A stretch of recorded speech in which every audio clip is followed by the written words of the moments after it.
이렇게 또 세 번째 여론을 뵈니까 또 반갑습니다. 많은 분들이 그동안 이제 그 코로나 상황에서 또 코로나 이후에 어떻게 할 것인가 나누셨을 줄로 믿고요. 저는 그저 줄기차게 우리 신앙의 본질적인 부분을 좀 나눴으면 합니다. 우리가 잘 아는 요한복음 15장 이 삶, 정말 중요한 삶인데요. 저는 이것을 포도나무의 삶이라고 부릅니다. 그래서 포도나무의 삶에 대해서 오늘 아침에 좀 살펴보기 원합니다. 첫째, 이 삶이 우리 신앙의 가장 핵심적인 삶입니다. 무엇보다 이 삶은 예수님이 사신 삶입니다. 그런데 오늘 본문에 보면 예수님이 자신을 표현하면서 참 포도나무라 이렇게 표현하셨습니다. 1절에 나는 참 포도나무요. 그러니까 이 참 포도나무란 말 속에는 구약의 배경이 들어 있습니다. 그러니까 구약 성경에 보면 이스라엘이 하나님이 택하신 그 포도나무였거든요. 그래서 시편 80편 8절에서 15절, 에스겔 15장 1절에서 8절, 19장 10절 14절 등에 보면 이스라엘이 포도나무였습니다. 그런데 이스라엘은 하나님께 불순종해서 실패했죠. 그러니까 오늘 이 나누고자 하는 이 삶은 하나님이 이스라엘에게도 의도하셨던 삶입니다. 그런데 이스라엘은 그 삶을 살지 못했고 그래서 열매를 맺지 못했습니다. 사실 창세기 1장 2장을 보면 하나님께서 인간을 창조하실 때 하나님께서 인간에게 의도하셨던 삶이 정확하게 이 삶이었습니다. 그래서 두 가지로 요약할 수 있는데요. 하나님의 인간을 창조하실 때부터 하나님과 친밀한 교제를 나눌 사랑의 가족으로 창조하셨고요. 이 땅에서 하나님의 목적을 위한 하나님의 동역자로 창조하셨습니다. 그리고 그것과 같이 가는 것이 하나님 중심적인 삶입니다. 근데 아담과 하와가 그 삶을 사는데 실패했고요. 하나님께서 인류의 구속을 시작하시면서 이스라엘을 세우셨는데 이스라엘 역시 이 삶을 사는 것을 실패했습니다. 그리고 예수님께서 이렇게 말씀하십니다. 내가 참 포도나무라. 이 말은 예수님이 이스라엘의 완성자 내지는 대표자로 이 땅에 오셨다. 그 말입니다. 제가 첫 번째 왔을 때 십자가 복음의 유업을 나누면서 이사야 하반부에 나오는 세 종류의 종들에 대해서 한번 나눈 적이 있거든요. 거기에 보면 이스라엘이 종으로 나오고요. 근데 불충한 종이죠. 그 다음에 고난의 종으로 메시아 나오죠. 그런데 지난번에 혹시 기억하실지 모르겠지만 물론 많은 분들에게 많은 말씀 드렸기 때문에 아마 기억 못하실 겁니다. 그런데 거기에 보면 이스라엘을 어떻게 고난의 종 메시아를 어떻게 표현하고 있는가 하면 참 이스라엘로 표현하고 있습니다. 그러니까 이스라엘의 완성자요 대표자인 거죠. 그래서 많은 학자들은 이것을 뭐라고 표현하냐면 이스라엘이 메시아에게로 merge 이렇게 흡수된다 이렇게 표현하기도 합니다. 그래서 여기에 보면 예수님께서 나는 참 포도나무요 이 말은 이러한 역사적인 배경을 가지고 있습니다.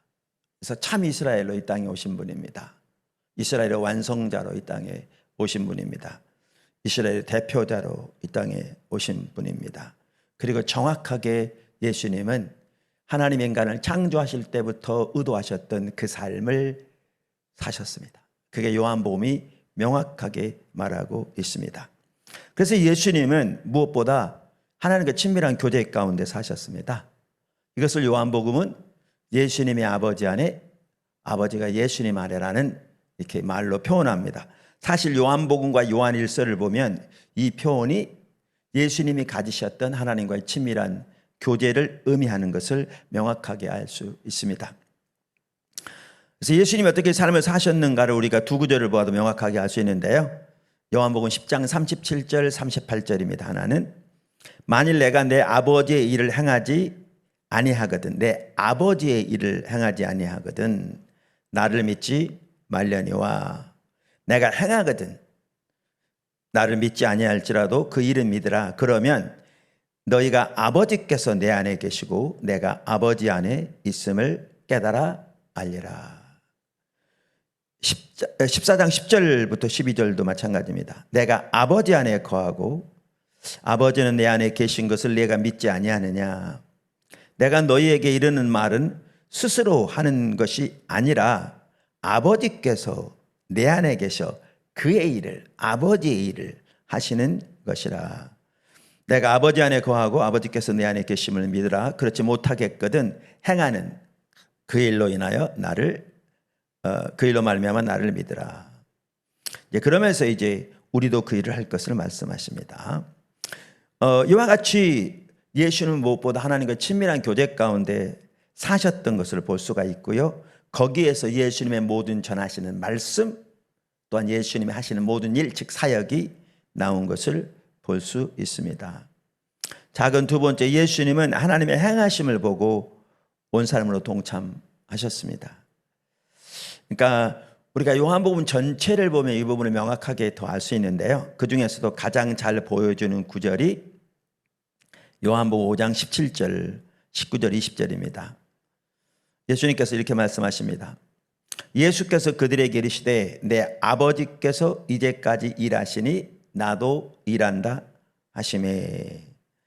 그러므로 예수께서 그들에게 이르시되 19절 내가 진실로 진실로 너희에게 이르노니 아들이 아버지께서 하시는 일을 보지 않고는, 그러니까 아버지의 일을 보지 않고는 아무것도 스스로 할 수 없나니 아버지께서 행하시는 그것을 아들도 그와 같이 행하느니라. 아버지께서 아들을 사랑하사 자기가 행하시는 것을 다 아들에게 보이시고 또 그보다 더 큰 일을 보이사 너희로 놀랍게 여기게 하시리라. 요약하면 이렇습니다. 아버지가 오늘까지 일하신다. 나도 일한다. 나는 스스로 아무것도 할 수 없다. 사실 요한복음에 보면 일한 표현이 여러 번 나옵니다. 한두 번이 아니고요. 심지어 예수님은 나는 스스로 아무것도 하지 않는다. 이렇게도 말씀 안 하셨습니다. 나는 아무것도 스스로 할 수 없다. do not이 아니라 cannot. 할 수 없다. 이렇게 말씀하시고요. 나는 아버지께서 행하시는 것을 보고 그것을 나도 행한다.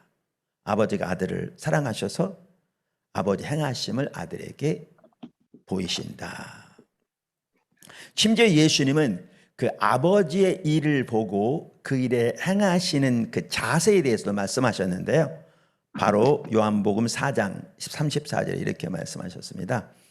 예수께서 이르시되 나의 양식은 나를 보내신 이의 뜻을 행하며 그의 일을 온전히 이루는 이것이니라. 다시 말해서 예수님은 아버지의 행하심을 보고 아버지의 일을 보고 그 일을 행하는 것을 자신의 양식으로, 자신의 식사로 이렇게 아셨던 것을 볼 수가 있습니다.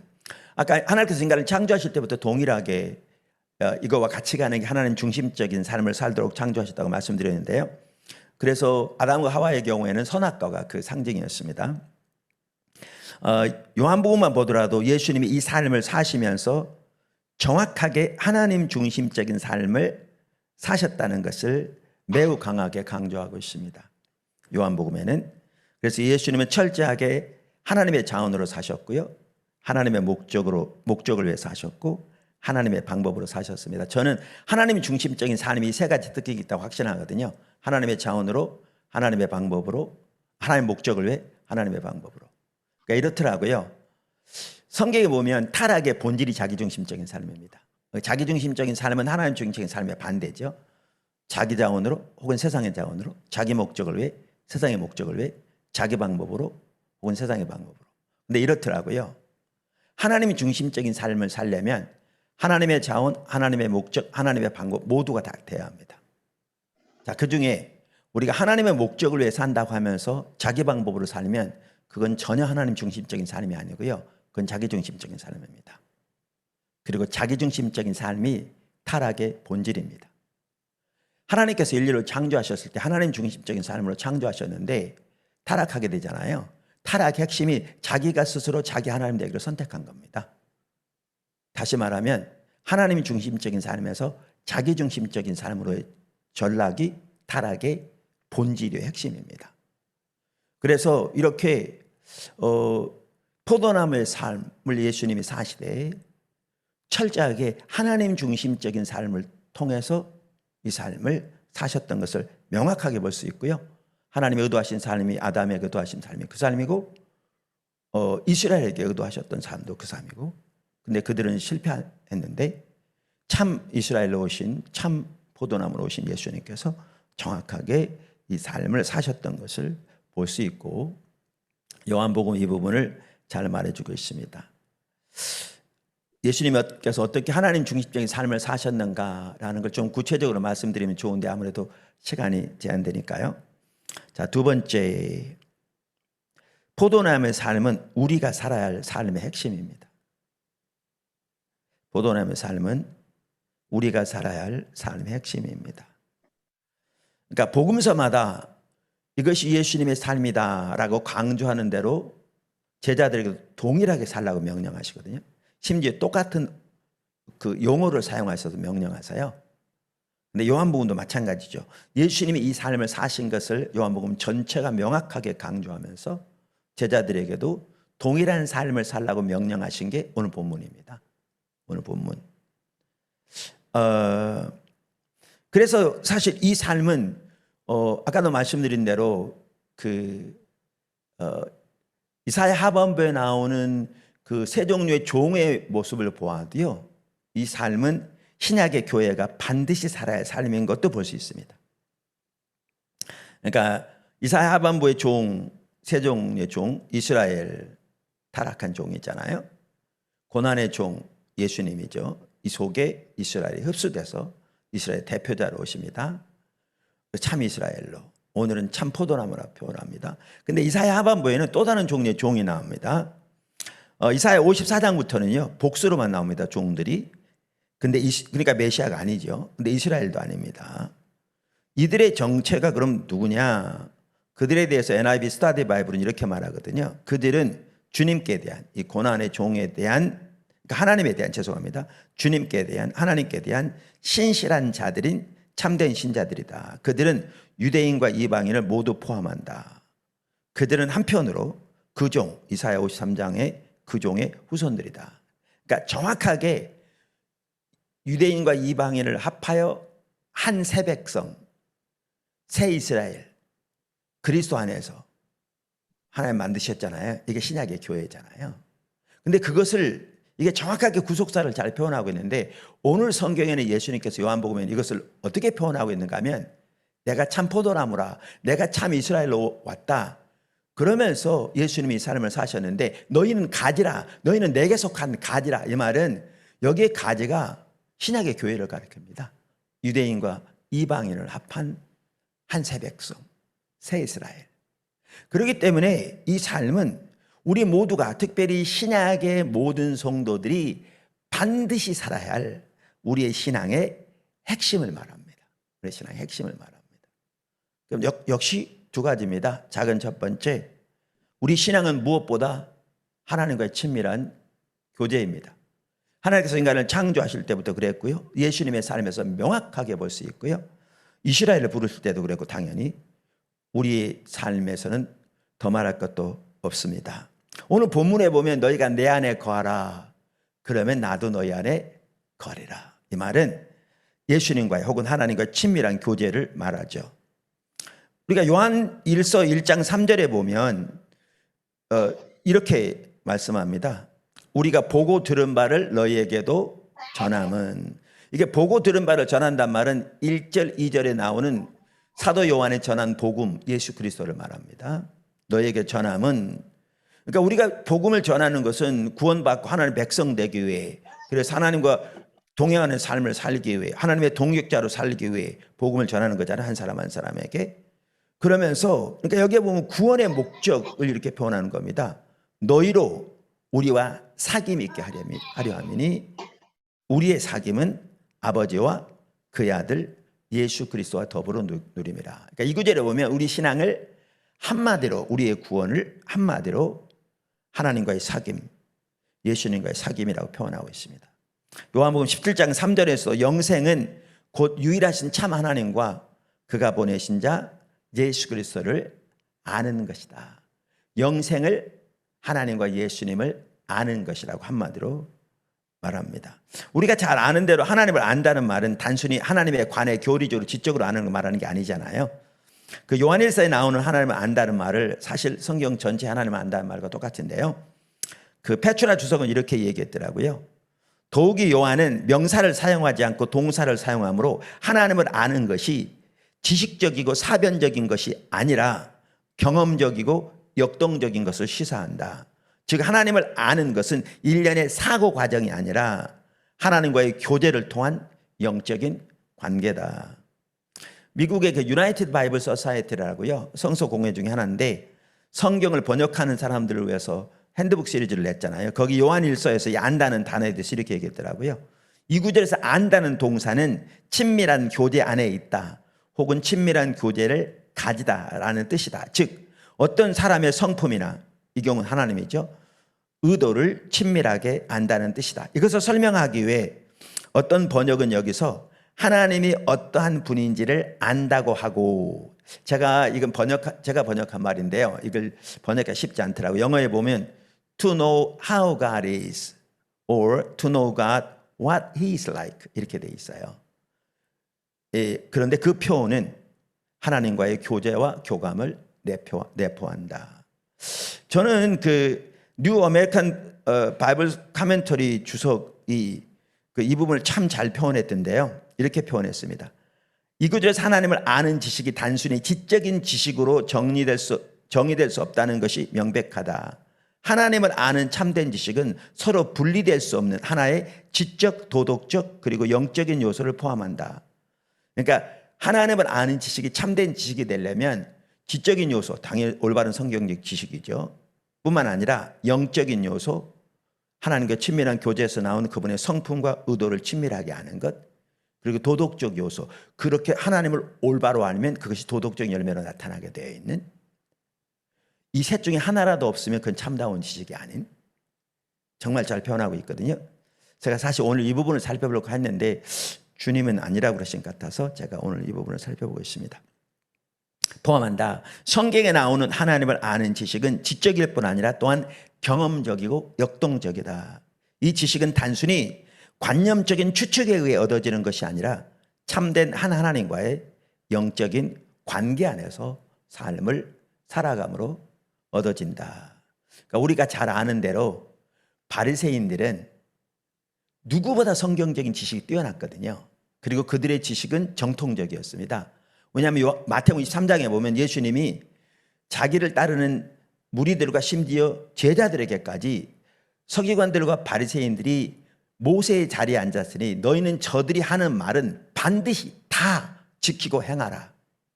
그러니까 모든 것을 다 반드시 지키고 행하라 이렇게 말했거든요. 그럼 이들이 가르치는 것이 정통적이 아니었으면 예수님이 절대 이렇게 말할 리가 없거든요. 그러니까 그 바리새인들은 누구보다 성경적인 지식이 뛰어나고 하나님에 관한, 그리고 그 지식이 정통적이었기 때문에 그들은 누구보다 하나님을 잘 안다고 자부했거든요. 근데 그들의 하나님에 대한 지식은 지적인 것에 불과했습니다. 껍데기뿐인 거죠. 그러니까 실제로는 전혀 하나님을 알지 못했습니다. 이것을 로이드 존스 목사님은 죽은 정통주의라고 부릅니다. 그분은 하나님에 관한 지식을 컵에 비유하고요, 하나님을 아는 참된 지식을 우유에 비교합니다. 그러니까 하나님을 올바로 알려면 지적인 면도 너무 중요한 거죠. 그게 올바로 있어야 하나님을 올바로 아는 거죠. 컵이 깨져 있거나 왜소하거나 그러면 하나님을 올바로 담을 수 없는 거죠.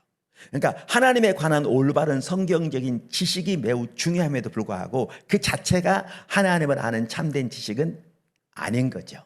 수단일지 몰라도. 그러면서 컵은 정말 뛰어난데 비어있는, 그러니까 하나님에 관한 성경적인 지식은 뛰어난데 그리고 정통인데 진정한 의미의 하나님을 아는 지식이 전혀 없는, 이것을 죽은 정통주의라고 부릅니다. 그러니까 바리새인들이 정확하게 그 예입니다. 그러면서 그는 말하기를 죽은 정통주의는 철저하게 정통인데 totally orthodox, 그분이 늘 하던 얘기 같아요. totally useless, 전적으로 정통인데 전적으로 쓸모없는 컵에 불과하니까요. 그러면서 죽은 정통은 이단만큼 나쁘다 이렇게 얘기합니다. 이단은 교리가 잘못된 건데요, 죽은 종통은 교리는 옳은데 교리만 남아있는 거죠. 그러니까 쉽게 말하면 이론만 남아있는 거죠. 예, 그래서 우리의 신앙은 하나님과의 친밀한 교제입니다. 하나님을 알고 우리의 존재를 다해 하나님을 사랑하는 것입니다. 그 다음에 두 번째 요소, 하나님의 행하심을 보고 온 삶으로 동참하는 것입니다. 오늘 본문에 보면 이 구절이 나와 있는데요, 이 구절만 보면 잘 안 보입니다. 이 구절이 어디서 그걸 볼 수 있냐면 너희가 나를 떠나서는 스스로 아무것도 할 수 없다. 두 번이나 나오잖아요. 스스로 열매를 맺을 수 없다. 여기에 볼 수 있습니다. 그러니까 이 구절만 보면 모르는데 여러분 요한복음 전체를 한번 쭉 읽어보시면요, 명확하게 볼 수 있습니다. 이 말이 무슨 말을 의미하는지. 이 말은 아까 제가 살펴본 요한복음 5장에 예수님이 자신의 사역에 대해 하셨던 그 말씀, 정확하게 그것을 의미합니다. 그래서 우리가 하나님과 친밀한 교제 가운데 거할 뿐만 아니라 이제 그 안에서 예수님이 사셨던 것처럼 하나님과 친밀한 교제 가운데서 하나님의 행하심을 보고 우리의 온 삶으로 동참하는, 특별히 예수님이 하셨던 것처럼 아버지의 일이 곧 내 일인, 내 양식인, 그것이 이 두 번째 요소입니다. 이 부분이 이제 우리의 사역과 관련된 부분이기도 한데요, 말씀드린 대로 제가 보기 오늘날 심각한 게 또 한 부분이 이 부분 같더라고요. 오늘날 사역적인 면에 있어서도 인본적인 사역이 너무나 가득합니다. 인본주의적인. 그러니까 우리가 예수님과 똑같은 용어는 사용하는데 그 의미가 다른, 전혀 그런 경우가 많더라고요. 한 가지 예를 들면 아까 제가 그 예수님이 하신 일들을 이렇게 나누면서 아버지의 일이라는 말을 제가 강조해서 읽었잖아요. 그러니까 예수님은 자주 그런 말씀을 하세요. 아버지의 일, 아버지의 일, 아버지의 일. 내가 아버지의 일 행치 않거든 뭐 등등, 아버지의 일. 그럼 우리 입장에서는 그걸 어떻게 표현하냐면 주의 일 그러잖아요. 주의 일. 그러니까 용어는 같은 걸 써요. 용어는 같은 걸 쓰는데 문제는 예수님이 의도하셨던 아버지의 일과 우리가 말하는 주의 일은 완전히 다른 거예요. 그러니까 무슨 말이냐면 예수님이 말씀하셨던 아버지의 일은 어떤 거였냐면 아까 설명한 대로 예수님은 아무것도 스스로 할 수 없다. 이걸 반복적으로 말씀하세요. 요한복음 보면. 반복적으로. 그러면서 예수님은 아버지 안에, 아버지가 예수님 안에 있는 친밀한 교제에서 아버지가 행하신 것을 본다 그랬거든요. 그러니까 하나님의 행하심을 주시해 보는 거예요. 그러니까 예수님이 말하는 아버지의 일은 아버지와의 친밀한 교제 가운데서 아버지 하나님께서 그 시대에 혹은 예수님에게 그 시점에서 인도해 가시는 문자 그대로 아버지의 일이었어요. 아버지의 일. 그리고 그것을 보고 예수님은 자신의 모든 것으로 아버지의 뜻이 이루어지도록 양식으로 아실 만큼 그에 동참하셨어요. 근데 우리가 주의 일 그럴 때 너무나 많은 경우에 우리는 주의 일을, 뭐를 주의 일이라고 그러냐면 우리가 하나님을 위해서 계획한 거예요. 우리가 주를 위해 계획하고 우리가 주를 위해서 열심히 그 뜻이 이루어지도록 기도하고 우리가 주를 위해서 그 뜻이 이루어지도록 열심히 헌신하는. 그러니까 용어는 같은데 내용은 완전히 다른 거죠. 그러니까 우리는 철저하게 인본주의적인 사역인 거예요. 그러니까 예수님이 말씀하셨던 건 전혀 다르고요. 나타나는 전형적인 열매 중에 하나가 하나님의 뒷받침이 없는 거죠. 우리 일이니까요. 사실은 주의 일이 아니라. 사실 신구약의 모든 하나님의 사람들은요, 귀한 하나님의 사람들은 다 예수님처럼 사역하셨습니다. 다 예수님처럼. 혹시 이 부분에서 좀 더 이렇게 자세히 알기 원하시면 이렇게 헨리 블랙가비 목사님이 쓴 하나님을 경험하는 삶이라는 책이 있는데요. 그 부분, 이 부분을 잘 다루고 있습니다. 저 같은 경우에는, 그러니까 우리 포도나무 교회 같은 경우에는 이렇게 그 책을 완전히 그냥 다 소화해서 그냥 다 닳도록 내용을 소화해서 철저히 말씀을 토대로 소화해서 우리가 그 삶에서 실제로 그 삶을 살아가기를 추구하는 그런 책들이 한 7, 8개 됩니다. 책들이. 그런데 그 중에 하나가 말씀드린 하나님을 경험하는 삶이라는 책입니다. 그 다음에 작은 세 번째, 당연히 우리는 하나님 중심적인 삶을 살아야 합니다. 이게 두 개가 같이 가거든요. 그리고 오늘의 입장에서, 우리의 입장에서 우리가 살아야 할 하나님 중심적인 삶은 저는 이렇게 요약할 수 있다고 믿습니다. 특별히 예수님 십자가 부활 이후에 오늘의 시점에서 이제 그림을 보여드릴 텐데요. 우리는 철저하게 하나님의 말씀인 성경에 기초해서 오직 은혜, 오직 믿음, 오직 십자가, 오직 성령의 한 삶입니다. 이 삶을 통해 하나님과 친밀한 교제 가운데 하나님 향하심을 보고 원사람을 동참하는 삶을 사는 것이 우리의 신앙의 핵심이고, 이게 성경이 말하는 우리 신앙의 가장 핵심적인 삶입니다. 혹시 책에 대해서 좀 더 자세하게 알기 원하시면요, 제가 쓴 십자가의 복음 1, 2권이 있는데요, 이 부분을 잘 다루고 있습니다. 여러 나라 말로 번역됐습니다. 요단 출판사에 나왔는데요, 우리나라에서도 그동안 이렇게 우리가 출판한 것까지 합하면 한 4, 5만 권 이상이 나갔고요. 그래서 참조하시면 되겠습니다. 큰 세 번째입니다. 포도나무의 삶의 중요함. 죄송합니다. 그 전에 한 가지. 그래서 이렇게 이 삶을 살려면 철저하게 하나님 중심적인 삶을 살아야 되는데요.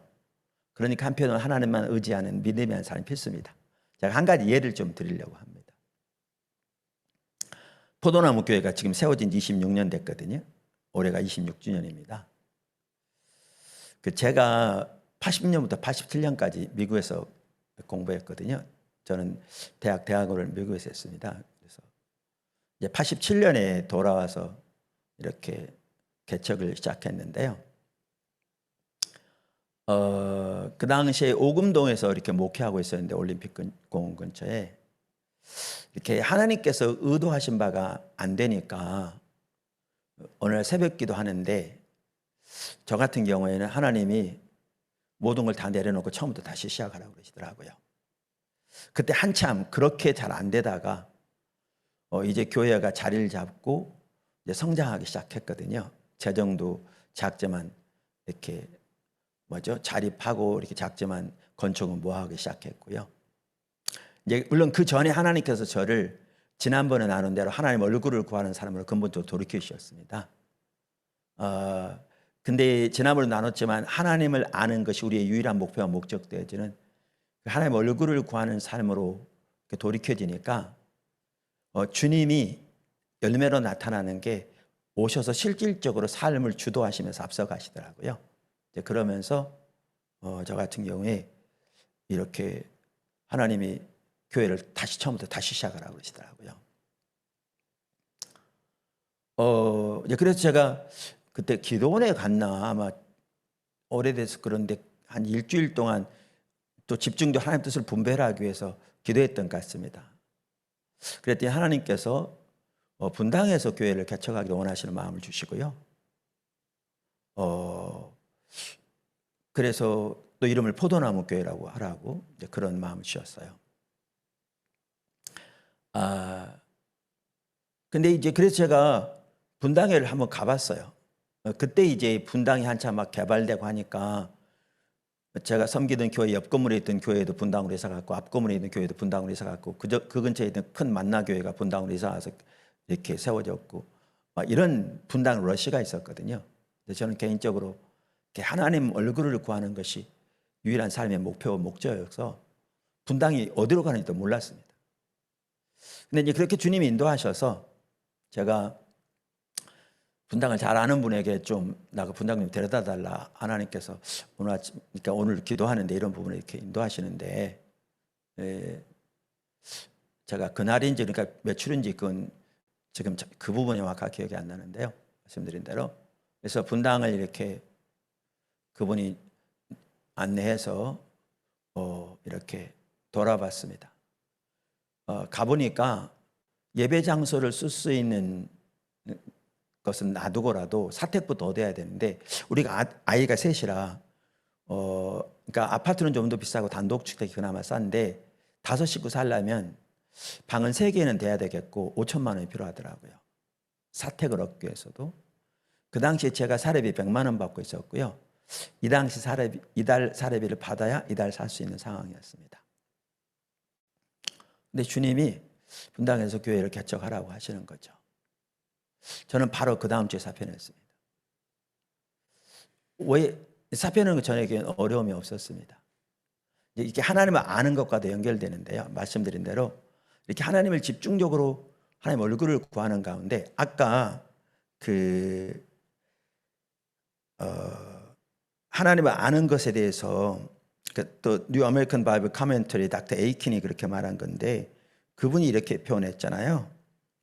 하나님을 아는 지식은 참된 한 하나님과의 영적인 관계 안에서 삶을 살아감으로 얻어진다 그랬잖아요. 그러니까 그렇게 하나님의 얼굴을 구하며 주님을 찾고 주님의 인도를 따라 순종하는 이런 삶을 사는 가운데 하나님께서 저에게 알게 하신 하나님은, 그러니까 안다는 말은 당연히 지적인 면은 성경을 통해서 알 수 있고요. 영적인 면은 에베소 1장에 말한 것처럼 하나님께서 지혜와 계시형을 통해 우리의 마음눈을 열으셔서 그 하나님을 알게 하시는 거죠. 이거를 조명이라고 부르기도 하고 신학적으로. 그래서 저에게 알게 하신 하나님은 그분이 말씀하신 것은 반드시 그분이 채우시는 분임을 알게 하셨어요. 그래서 사편에는 전혀 어려움이 없었어요. 왜냐하면 주님이 말씀하셨기 때문에 분명하게 이제 여러 경로를 통해 제가 하나님과 관계 확신시켜 주시고 주님이 채우실 것을 알았어요. 머리로 한 게 아니라 가슴으로. 그래서 제가 사편에 뭐 했냐면 집에 있었어요. 어차피 제가 할 일은 아무것도 없었어요. 제 주변에 500만 원 꿀 데도 없었고요. 제가 돈 끌어 다니면 인본주의죠. 자기중심적인 삶이죠. 그러니까 우리가 당연히 해야 되는 걸 아무것도 안 한다 그 얘기는 전혀 아닌데 어차피 제가 할 수 있는 건 아무것도 없었어요. 그래서 집에서 기다리고 있었죠. 한 번은 며칠 후에 제가 평소 때 알고 지내던 한 치과의사 선생님이 식사 같이 하자고 그러더라고요. 그분은 제가 사표는 걸 알고 있었어요. 그분은 제가 섬기던 교회 성도는 아니었고요. 같은 건물에 치과가 있었어요. 교회가 있던. 그러면서 식사 마치고 나서 그분이 저에게 봉투 하나를 주면서 목사님 이거 사택에 쓰십시오. 그래서 열어봤더니 3천만 원이 들어있더라고요. 그래서 그 다음 날짜로 분당에 가서 사택을 계약했고요. 불과 얼마 후에 바로 하나님께서 또 예배당을 쓸 수 있는 장소를 계약하게 하셨어요. 근데 또 문제가 생겼어요. 이 예배당은 입주가 한 1년 정도 남아 있어서 잔금이 1년 정도 여유가 있었어요. 근데 대개 우리 계약할 때 한 달 계약하잖아요. 사택은 한 달 후에 잔금이 들어갔어야 했어요. 근데 이게 5천만 원짜리인데 이리 계약금 나가고 저기 계약금 나가고 복비 나가고 하니까 또 3천만 원이 부족한 거예요. 근데 그 전에는 만약에 안 채워지면 그냥 길거리 나앉으면 되는데, 그러니까 제가 교회를 사임하니까 교회에서 사택을 쓰고 있던 거 비워달라는 거였거든요. 근데 언제까지 날짜 안 비워준다고 짐 길거리 던지진 않을 거잖아요. 근데 지금은 안 채워지면 지금까지 들어간 돈 다 뜯기고 길거리 나앉아도 돼요. 그 전에는 날짜가 이렇게 빨리 비워줘야 했는데 정해진 건 아닌데 지금은 계약서에 날짜가 써 있고요. 주인은 예수 믿는 사람도 아니에요. 이쯤 되니까 시간이 날아가는 것 같더라고요. 정말. 그리고 정말 쉽지 않더라고요. 그래서 한 25일쯤 지났어요. 이제 며칠 남지도 않았어요. 이쯤 되니까 제가 무슨 생각이 드냐 하면 제가 그 교회에 있을 때 우리 가정을 잘 섬겨주시던 분이 있었는데 그분한테 한 3천만 원만 꿔달라고 그럴까 이 생각이 드는 거예요. 이쯤 되니까. 근데 그 생각 딱 들자마자 무슨 마음이 딱 곧바로 떠오르냐면 아까 제가 기도하는 중에 하나님이 이 교회를 포도나무 교회로 하라고 그랬다고 그랬잖아요. 근데 이 말은 기도하는데 포도나무 교회를 해라 그런 뜻이 전혀 아니고요. 그때 한참 이 포도나무의 삶을 깨닫게 하시고 비춰가셨어요. 어떨 때는 요한복음 읽다 보니까 하나님의 길이 선명히 보여서 저녁 시간에 교회에서 읽기 시작했는데 뭐야 이거. 그래서 앞으로 가서 정리하고 끝까지 보니까 새벽 기도 돼서 밤새서 처음으로 성경을 읽은 적도 있고요. 이렇게 집중적으로 이 부분을 비춰가셨어요. 성경을 통해서 또 앞서간 믿음의 선배들 다양한 통로를 통해서 배우게 하셨어요. 그러면 집중적으로 설교했어요. 그러면서 기도 중에 하나님이 그런 교회를 세우라는 거예요. 그래서 이름을 포도나무교회 하라는 마음을 주셨어요. 근데 제가 그분에게 한 3천만 원은 다시 꿔달라고 그렇게 예상하는데 이 생각이 드는데 무슨 생각이 딱 드냐 하면 내가 그분에게 3천만 원 좀 꿔주세요 그러면 여태까지 그러니까 여태까지 설교한 모든 것을 취소시키는 셈이 되는 거잖아요. 다른 사람한테는 몰라도 최소한 그분한테는 제가 여태까지 설교한 내용이 믿을 만한 게 못 되니까 믿지 말고 돈 꿔주세요 이거밖에 안 되잖아요. 이 생각이 딱 떠오르는 거예요. 그러니까 그렇게 못 하겠더라고요. 그래서 제가 그렇게 안 하리라 이런 마음을 먹었어요. 그랬더니 이상한 일이 곧바로 발생했어요. 그렇게 빨리 지나가던 시간이 그렇게 천천히 가기 시작하더라고요. 어차피 하나님 알아서 하실 텐데 제 느낌에 시간이 변동한다는 게 아니라 그러면서 절대 쉽지 않았습니다. 하루 종일 이 속에서 말이 뽀글뽀글 올라온 것 같아요. 속에서 말이 여호와를 의뢰하는 자는 부끄러움을 당치 아니하리라. 여호와를 의뢰하는 자는 부끄러움을 당치 아니하리라. 이틀 놔두고 밤 11시 한 성도가 전화했더라고요. 목사님 헌금 3천만 원 됐어요. 그래서 교회가 세워지는데 한 2억 처음에 돈 들었는데 그런 식으로 채우셨어요. 그러니까 다시 말하면 저 개인적으로도 철저하게 하나님 얼굴을 구하는 사람으로 돌이키신 다음에 하나님께서 구체적으로 인도하시면서 포도나무의 삶을 사는 그러한 교회를 세우라고 인도하셨는데 반드시 같이 가야 되는 게 철저하게 하나님 중심적인 삶으로 가도록 그러니까 철저하게 그 중에 하나가 오직 믿음이 한 삶인 거죠. 오직 은혜, 오직 믿음, 십자가, 오직 성령, 오직 믿음의 한 삶을 살도록 인도하셨습니다. 그리고 오늘에 이렇게 하셨죠. 큰 세 번째 우리가 이제 시간 다 됐는데 거의 간단히 말씀드리면 포도나무 삶의 소중함입니다. 그러니까 이게 신약시대 우리 모두가 반드시 살아야 할 삶인데요. 가장 핵심적인 삶인데 요한복음 15장에 보면 이 삶에 대해 좀 더 말하고 있습니다. 제가 그걸 뭐라고 표현할지를 몰라서 그냥 이렇게 표현했는데요. 간단히 그냥 좀 언급하며 살펴보겠습니다. 자, 그 첫 번째 포도나무의 삶은 하나님 우리를 택하신 목적입니다. 요한복음 15장 16절 너희가 나를 택한 것이 아니요 내가 너희를 택하여 세웠나니 이는 너희로 가서 열매를 맺게 하고.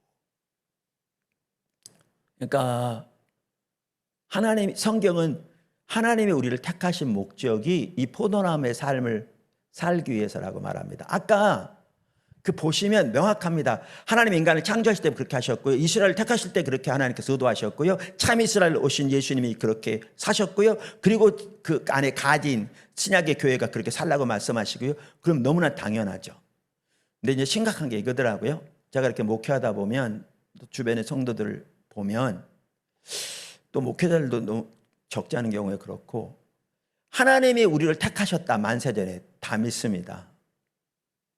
근데 하나님 우리를 택하신 목적 중에 하나가 우리를 포도나무의 삶을 살도록 하기 위함이라고 명확하게 성경은 말하고 있는데 그 삶을 사는 사람은 정말 찾아보기 힘듭니다. 정말 찾아보기 힘듭니다. 정말 나름대로 하나님께 헌신한 사람은 많습니다. 문제는 하나님과 친밀한 교제 가운데서 예수님이 사셨던 것처럼 자기 생각, 자기 방법을 따르는 것이 아니라 자기 목적, 세상의 목적을 추구하는 것이 아니라 그리고 하나님은 자기 목적을 위한 수단이 되는 것이 아니라 정말 예수님처럼 그렇게 하나님과 친밀한 교제 가운데서 하나님의 향하심을 보고 온 사람으로 동참하는 그 삶을 사는 사람 철저하게 하나님 중적인 삶 가운데 정말 찾아보기 힘듭니다. 사실 미국이 낳은 가장 위대한 철학자요 설교자라고 하는 우리가 잘 아는 조나단 에드워즈도 어느 시대건 하나님께 쓰임 받으려면 하나님이 그 시대에 무엇을 향하고 계신가를 주시해보고 그 일에 온 사람으로 동참해야 한다고 말했거든요. 정확하게 예수님이 사셨던 삶이고요. 오늘 성경이 말하는 삶인데 작은 두 번째 우리가 포도나무의 삶을 살 때 하나님의 영광을 받으십니다. 그러니까 예수님이 이 삶을 사심으로 하나님께 영광 돌렸고요. 요한복음 17장 4절에 보면 아버지께서 내게 하라고 주신 일, 아버지 일. 그러니까 우리는 이 구절을 보면 이렇게 당연히 구원을 위해 보내신 그 일 당연히 포함하죠. 근데 요한복음 전체를 보면 예수님은 아버지 안에, 아버지는 예수님 안에 계시면서 거기에서 모든 말씀과 모든 사역이 나왔거든요. 심지어 예수님 말씀만 하더라도 무슨 말씀을 전하실 뿐만 아니라 어떻게 전할 것까지 하나님의 인도를 받았다고 요한복음이 분명히 말하고 있어요. 그러니까 철저하게 하나님의 인도를 받았습니다. 그리고 그 일을 함으로 내가 이루어 아버지를 이 세상에서 영화롭게 하였사오니, 그러면서 이제 15장 8절 보면 너희가 열매를 많이 맺으면, 근데 이 열매를 맺는다는 것은 아까 포도나무의 삶을 말합니다.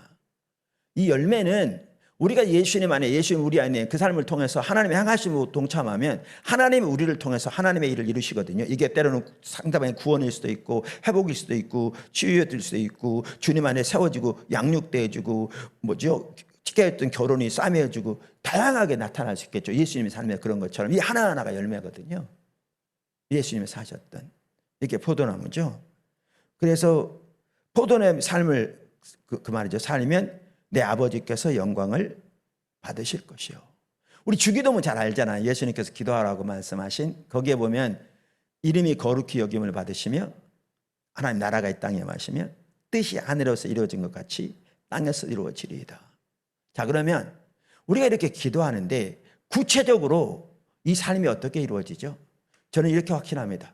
여기 예수님 말씀처럼 신약의 모든 성도들이 예수님이 사셨던 삶, 아버지와의 친밀한 교제 가운데서 하나님을 아는 게 유일한 목표, 목적된 가운데 친밀한 교제 가운데서 하나님의 행하심을 보고 예수님 사셨던 것처럼 신구하게 하나님의 귀한 사람들이 살았던 것처럼 하나님의 행하심을 보고 그 일에 온 사람을 동참하는 그것이 자신의 양식되어지는 이 삶을 살 때 성도들이, 그러면 전 세계 가운데서 너무나 놀라웠게 하나님의 뜻이 이루어질 거고 하나님의 통치가 세워질 거고 그 모든 걸 통해 하나님의 영광을 받으실 겁니다. 이게 하나님이 의도하신 삶입니다.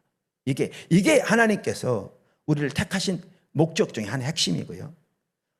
작은 세 번째, 우리가 포도나무의 삶을 살 때 하나님께서 우리의 기도에 응답하십니다. 한 번씩만 말씀하셔도 충분한데 이 부분을 예수님은 3번이나 말씀하셨더라고요.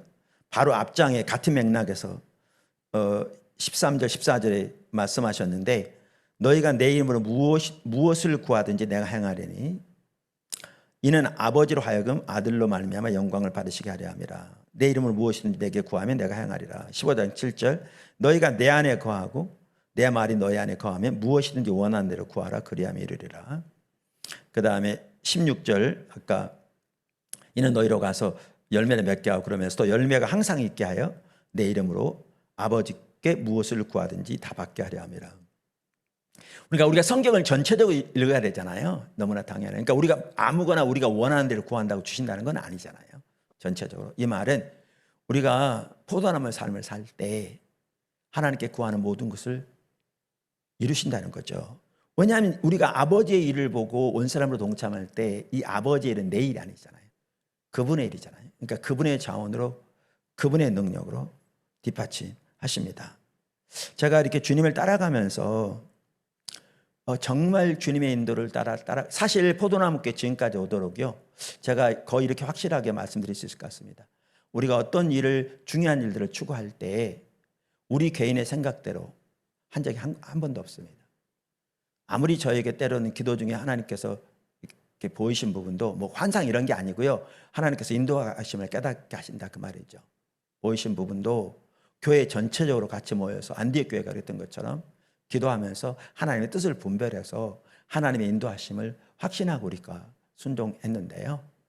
이거 새물교 기도학교가 세워진 것도 그렇고 예를 들면 하나님 새물교 기도학교만 하더라도요 초, 중, 고등학교를 처음부터 전혀 베이스가 없는 상황에서 시작한 경우는 거의 없대요. 대안학교. 그리고 그 당시에 우리 교회가 뭐 수천 명 되는 교회도 아니고요. 청장녀 성도 출석 성도가 1000명도 되기 전에 되지 않은 그 상황에서 우리가 했는데 뭐죠? 그랬는데 하나님께서 놀라웠게 세워가고 계시고요. 그러니까 그 외에 하나님의 인도를 따라 순종해 가면서 하나님께서 뒷받침하지 않는 것이 하나가 없을 만큼, 그러니까 뭐가 실패한 거 있으십니까? 물으면 생각나기 없을 만큼 하나님 뒷받침하셨습니다. 정말 기적적인 놀라운 일도 많이 하셨고요. 근데 왜 이게 가능했느냐? 이게 제 일이 아니었으니까요. 이게 아버지 일이니까요. 그분이 뒷받침하시는 거죠. 그래서 놀라운 기도 응답. 네 번째, 포도나무의 삶을 살 때 하나님의 생명이 넘칩니다. 같은 맥락인데 요한복음 10장에 보면 도둑이 오는 것을 도둑질하고 죽이고 멸망시키는 것뿐이요 내가 온 것은 양으로 생명을 얻게 하되 더욱더 풍성히 얻게 하려는 것이라. 그러니까 요한복음 10장에 나오는 비유 정확하게 두 가지를 말합니다. 15장과 똑같습니다.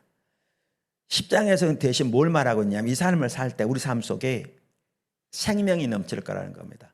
학자들이 말하듯이요, 여기에 말하는 생명, 영생은 영원히 살 것을 말하는 게 아니고요, 우리 영원히 살 겁니다. 근데 이 영혼은 그걸 말하는 게 아니고 이 영혼은 이 땅에서 우리가 누리는 구원의 축복이라 학자들이 다 그렇게 얘기합니다. 여러분 혹시 찾아보시면, 그러니까 이 말은 우리가 이 포도나무의 삶을 살 때 하나님의 백성으로서 하나님의 살아있는 실질적인 생명 역사들이 우리 삶 속에 함께합니다. 아브라함 삶 속에 함께한 것처럼, 모세의 삶 속에 함께하신 것처럼, 다윗의 삶 속에 함께하신 것처럼, 예수님의 삶 속은 더 말할 것도 없고 바울의, 베드로의 삶 속에, 스데반의, 빌립의 삶 속에, 초대교회의 삶 속에 함께하신 것처럼 정도야 모양은 다를지 모르지만 하나님께서 구체적으로 우리 삶 속에 살아계신 역사들을 충만하게 함께하시는 거죠. 충만하게 함께하시는 거죠. 제가 집중적으로 하나님 얼굴을 구하기 시작할 때 사역은 곧바로 확장이 안 되는데요, 하나님의 생명 역사는 곧바로 이렇게 회복되더라고요. 그 중에 하나가 뭐였냐면, 시간이 다 됐는데 빨리 마쳐야 되는데, 제가 그때 처음 교회를 개척하고 있을 텐데 사례비를 10개월 동안 안 받았어요. 어떤 이유 때문에 제가 사례비를 안 받겠다고 그랬어요. 제가 일꾼을 세웠는데 그동안은 하나님이 꼭 필요를 채우셨는데 그 분의 사례비와 제 사례비만큼만 부족하더라고요. 그래서 제가 아이고 잘못했구나 보여줬어요. 근데 그분은 파타임이고 또 아내가 이렇게 조그마한 이렇게 학원을 했었기 때문에 또 생활에 어려움이 없었어요. 그래서 제가 그분에게 그만두라고 그럴 수는 없어서 교회가 이런 상황이니 우리 둘이 사례비 받지 말자. 그래 내가 안 한다고 그러니까 뭐 어떻게 해요? 그래서 됐는데, 저는 그래서 그때 책을 번역해 살려고 그랬는데 그렇게 되는 게 아니더라고요. 우리나라 상황 보니까요. 근데 어떻게 채우셨냐면요, 한 성도가 기도하는 중에 우리는 사람들에게 우리 필요를 이렇게 막 말하면서 도와달라고 하지 않습니다. 심지어 가족들에게도. 그건 인본주의니까요. 그 기도 중에 목사를 매월 50만 원씩, 그때 정말 20년, 30년도 가까이 됐는데 30년쯤 됐네요. 그러니까 작은 돈이 아니죠. 도와주도록 했어요. 너무나 귀하죠. 근데 그것은 우리 5 식구 살아가는 거요, 생활비, 가장 기초적인 생활비 외에는 안 되는 거죠. 그러니까 너무 감사하죠. 그러니까 이러면 제 아내가 식당에, 이제 슈퍼에 갔는데 과일을 좀 한번 사서 먹으면 좋은데 이렇게 망설이다 가요. 왜냐하면 그런 여유가 안 되니까. 또 고기도 그렇고. 근데 과일을 가서 그래서 지나가면요, 그날 아니면 그 다음 날, 그날 아니면 그 다음 날, 이틀도 안 넘어갔던 것 같아요. 과일이 옵니다. 또 이게 고기도 그렇게 옵니다. 고기가 옵니다. 근데 너무나 놀라운 사실은 그게 일주일에 한 번만 했었다고 해도 10개월 동안 40번은 넘을 텐데 놀라운 사실은 그 고기가 소고기였으면 소고기고 닭고기면 닭고기가 왔지 고기가 바뀐 적이 한 번이 없고요. 과일 종류 얼마나 많습니까? 그 많은 과일 종류 중에 종류가 바뀐 적이 단 한 번이 없습니다. 아무도 그걸 보지 않았는데. 채워지는 방법은 다양했습니다. 성도들이 신방 오거나 친척이 오랜만에 방문 오거나 등등 다양한 방법으로 채우셨는데 이틀이 안 넘어가게 하셨는데, 이렇게 과일 종류, 고기 종류 한 번 안 바뀔 만큼 이게 확률로 따지면 어마어마하겠더라고요. 그 뒤로도 하나님께서 때로는 생각만 해도 필요를 채우시는 이런 일들. 그래서 하나님 생명이 넘치게 하십니다. 끝으로 우리가 포도나무의 삶을 살 때 놀라운 기쁨이 있습니다. 내가 이것을 너희에게 이름은 내 기쁨이 너희 안에 있어 너희 기쁨을 충만하게 하려 함이라. 그러니까 목회자들 경우에도 그렇더라고요. 저도 그랬고요. 제가 이제 선교회를 또 같이 섬기다 보니까 이렇게 포도나무의 삶을 살기를 추구하고 그렇게 주님을 따라가기를 추구할 때 그렇게 주님을 구하면서 따라가는 분들의 입에서 나오는 공통적으로 나오는 고백이 목회는 참 행복하다는 겁니다. 숫자가 많이 성장해서가 아니고요. 하나님 안에서 오직 그분으로 인해 뿐만 아니라 주님이 앞서가시며 주님의 목적을 보이시고 순종해 갈 때 주님이 주님의 일을 이루어 가시는 이러한 걸 보면서 공통적으로 나오는 고백이 목회는 행복하다는 겁니다. 그러니까 어떤 분은 그럴 수 있습니다. 포도나무께 지금 크니까 아니요. 훨씬 작아서 어려울 때 심지어 뭐죠? 모든 필요가 다 채워지니까 충분할 만큼 채워지지 않을 때에도요. 하나님 반드시 필요를 채우셨어요. 그러니까 우리가 원하는 대로 다 채우신 건 아니었죠. 예, 그럴 때에도요.